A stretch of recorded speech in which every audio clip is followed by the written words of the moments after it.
anyone who loses his life for my sake will find it.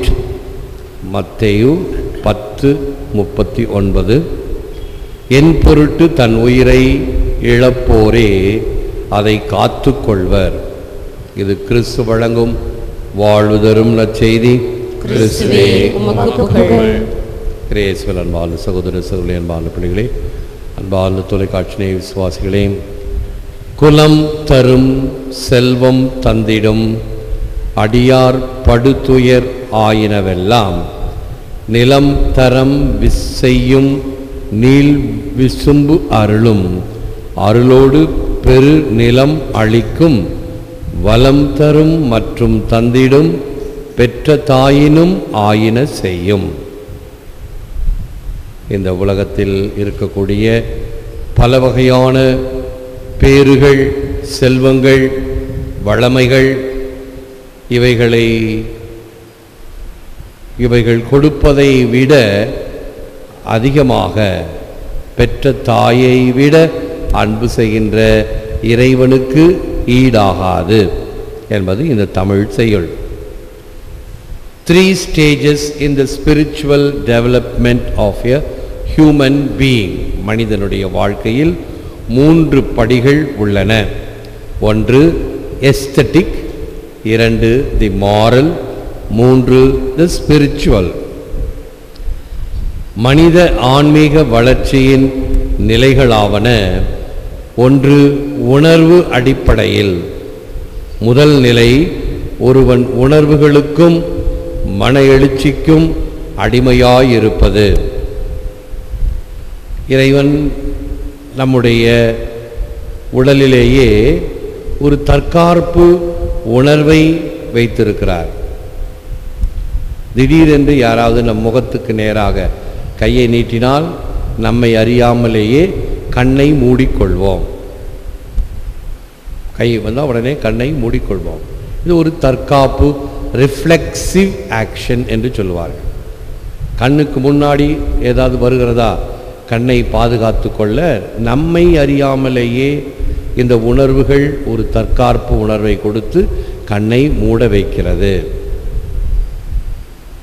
தும்மும்போது யாராவது கண்ணை திறந்துக்கிட்டு தும்முறாங்களான்னு பாருங்கள். கண்ணை திறந்துக்கிட்டு தும்ம முடியாது. அது ஏன் அப்படி வச்சிருக்கிறார்? தும்மும் பொழுது ஏற்படுகின்ற இந்த காற்று அங்கே இருக்கக்கூடிய தூசியை கிளப்பி கண்ணுக்குள் வரக்கூடாது என்று ஒரு தற்காப்பு, பாதுகாப்பு ஏற்பாடு இறைவனுடைய படைப்பிலே. இவைகள் எல்லாம் உணர்வு அடிப்படையிலே, நல்லொழுக்க அடிப்படையிலே. அடுத்த நிலை நல்லொழுக்க விதிகளை பொறுப்போடு கடைபிடித்தல்.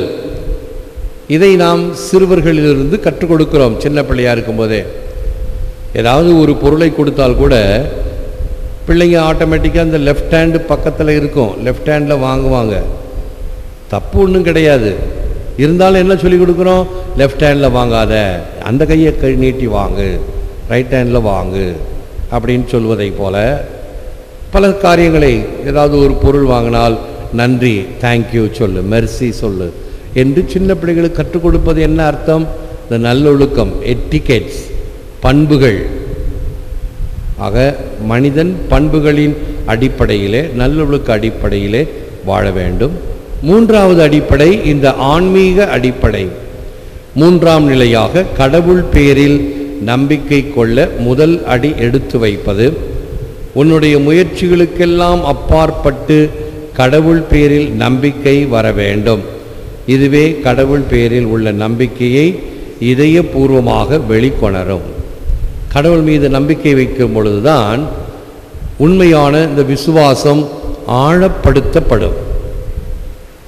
ஆக இது 3வது அடிப்படை.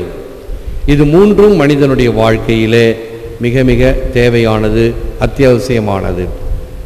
தன்னையே மறக்க, தன்னையே துறக்க, தன்னையே திறக்க.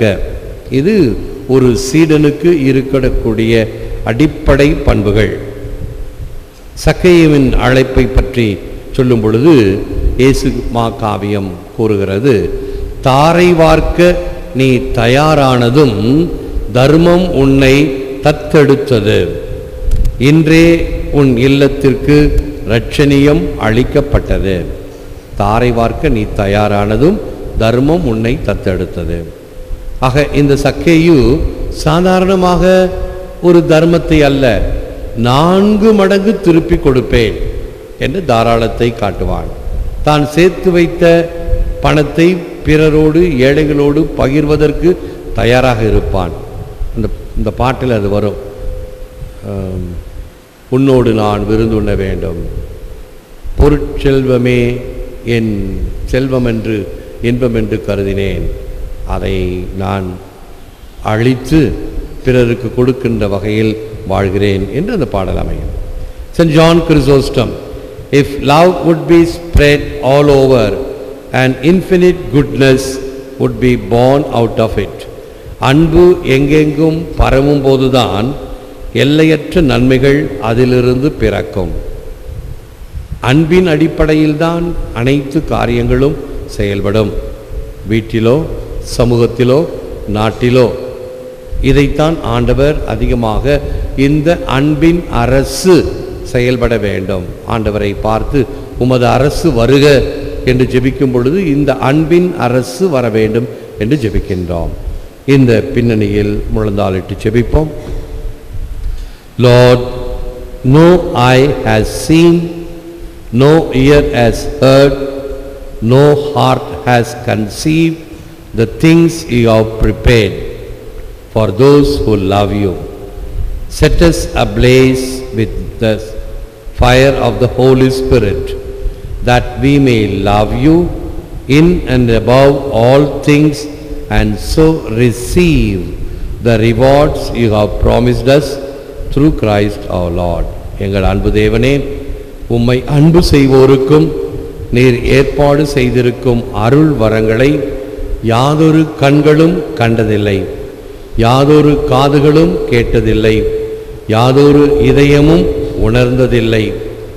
ஆவியின் அக்கினியால் எங்களை அபிஷேகியும், அதனால் எல்லாவற்றுக்கும் மேலாக உம்மை நேசிக்கவும் உமக்கு ஊழியம் புரியவும் உம் திருமகன் வழியாக நீர் வாக்களித்த கொடைகளை பெறவும் எங்களுக்கு அருளும்.